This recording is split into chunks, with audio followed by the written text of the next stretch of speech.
صحیح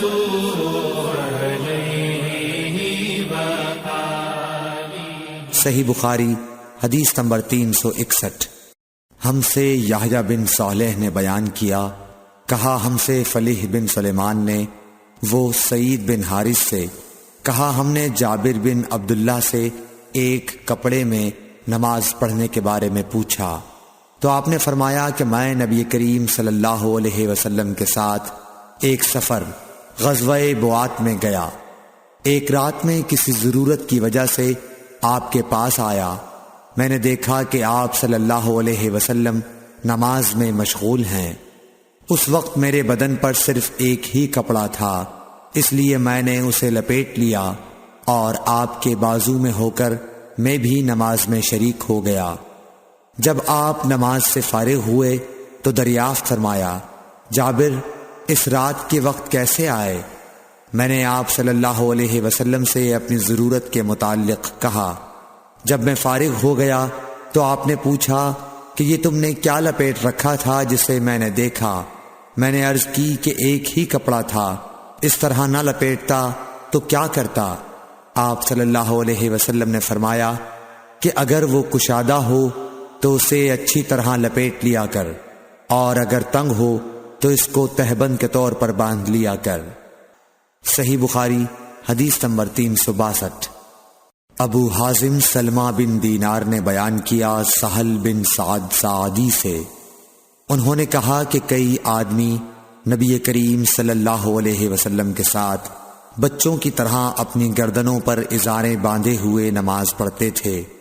اور عورتوں کو آپ کے زمانے میں حکم تھا کہ اپنے سروں کو سجدے سے اس وقت تک نہ اٹھائیں جب تک مرد سیدھے ہو کر بیٹھ نہ جائیں۔ صحیح بخاری حدیث نمبر 363۔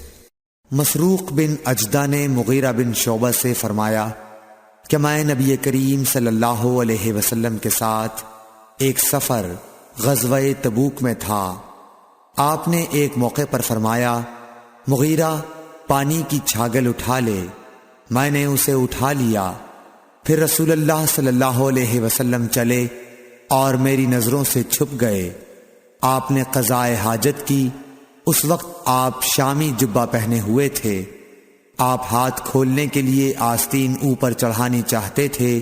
لیکن وہ تنگ تھی، اس لیے آستین کے اندر سے ہاتھ باہر نکالا، میں نے آپ کے ہاتھوں پر پانی ڈالا، آپ صلی اللہ علیہ وسلم نے نماز کے وضو کی طرح وضو کیا اور اپنے خفین پر مسح کیا، پھر نماز پڑھی۔ صحیح بخاری حدیث نمبر 364۔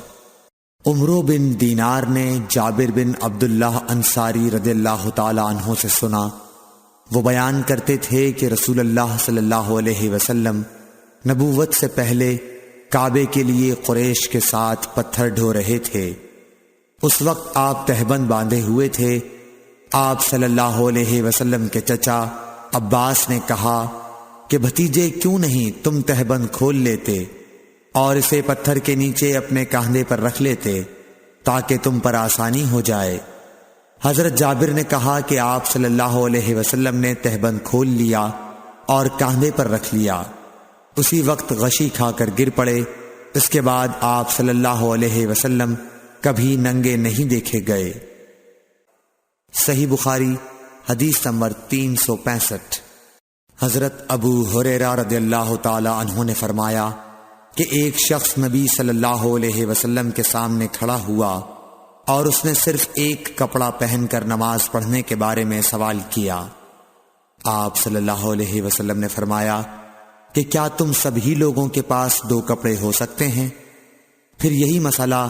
حضرت عمر رضی اللہ تعالی عنہ سے ایک شخص نے پوچھا تو انہوں نے کہا، جب اللہ تعالیٰ نے ہمیں فراغت دی ہے تو تم بھی فراغت کے ساتھ رہو۔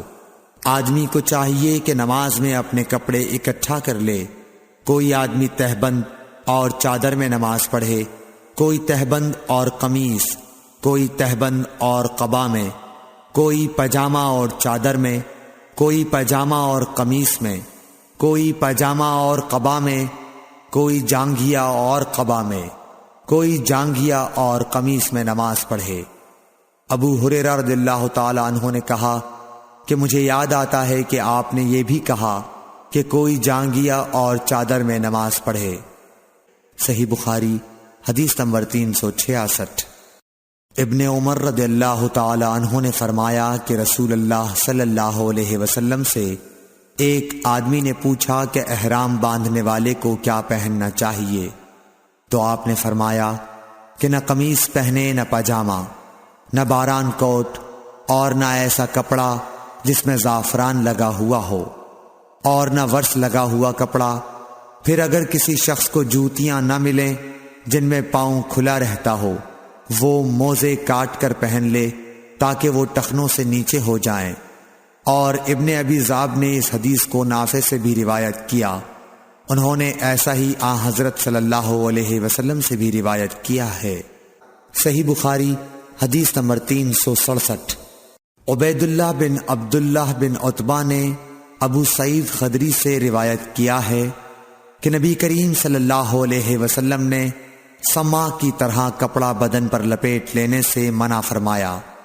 اور اس سے بھی منع فرمایا کہ آدمی ایک کپڑے پر اجتبا کرے اور اس کی شرمگاہ پر علیحدہ کوئی دوسرا کپڑا نہ ہو۔ صحیح بخاری حدیث نمبر 368۔ اعرج ابو ہریرہ رضی اللہ تعالیٰ عنہ سے نقل کرتے ہیں کہ نبی کریم صلی اللہ علیہ وسلم نے 2 طرح کی بیع و فروخت سے منع فرمایا، ایک تو چھونے کی بیع سے، دوسرے پھینکنے کی بیع سے، اور استعمال السما سے جس کا بیان اوپر گزرا، اور ایک کپڑے میں گوٹ مار کر بیٹھنے سے۔ صحیح بخاری حدیث نمبر 369۔ حمید بن عبد الرحمن بن عوف نے خبر دی کہ حضرت ابو ہریرہ رضی اللہ تعالیٰ عنہ نے فرمایا کہ اس حج کے موقع پر مجھے حضرت ابو بکر نے یوم نحر ذی الحج کی 10ویں تاریخ میں اعلان کرنے والوں کے ساتھ بھیجا تاکہ ہم منا میں اس بات کا اعلان کر دیں کہ اس سال کے بعد کوئی مشرک حج نہیں کر سکتا اور کوئی شخص ننگے ہو کر بیت اللہ کا طواف نہیں کر سکتا۔ حمید بن عبد الرحمن نے کہا، اس کے بعد رسول اللہ صلی اللہ علیہ وسلم نے حضرت علی رضی اللہ تعالی عنہ کو حضرت ابو بکر کے پیچھے بھیجا اور انہیں حکم دیا کہ وہ سورہ برت پڑھ کر سنا دیں اور اس کے مضامین کا عام اعلان کر دیں۔ ابو ہریرہ رضی اللہ تعالی عنہ فرماتے ہیں کہ حضرت علی رضی اللہ تعالی عنہ نے ہمارے ساتھ نہر کے دن منا میں 10ویں تاریخ کو یہ سنایا کہ آج کے بعد کوئی مشرک نہ حج کر سکے گا اور نہ بیت اللہ کا طواف کوئی شخص ننگے ہو کر کر سکے گا۔ صحیح بخاری حدیث نمبر 370۔ عبد الرحمن بن ابو الموالی نے محمد بن مقدر سے کہا، میں جابر بن عبداللہ انصاری کی خدمت میں حاضر ہوا، وہ ایک کپڑا اپنے بدن پر لپیٹے ہوئے نماز پڑھ رہے تھے، حالانکہ ان کی چادر الگ رکھی ہوئی تھی۔ جب آپ نماز سے فارغ ہوئے تو ہم نے کہا، اے ابو عبداللہ، آپ کی چادر رکھی ہوئی ہے اور آپ اسے اوڑھے بغیر نماز پڑھ رہے ہیں۔ انہوں نے فرمایا، میں نے چاہا کہ تم جیسے جاہل لوگ مجھے اس طرح نماز پڑھتے دیکھ لیں، میں نے بھی نبی صلی اللہ علیہ وسلم کو اسی طرح ایک کپڑے میں نماز پڑھتے دیکھا تھا۔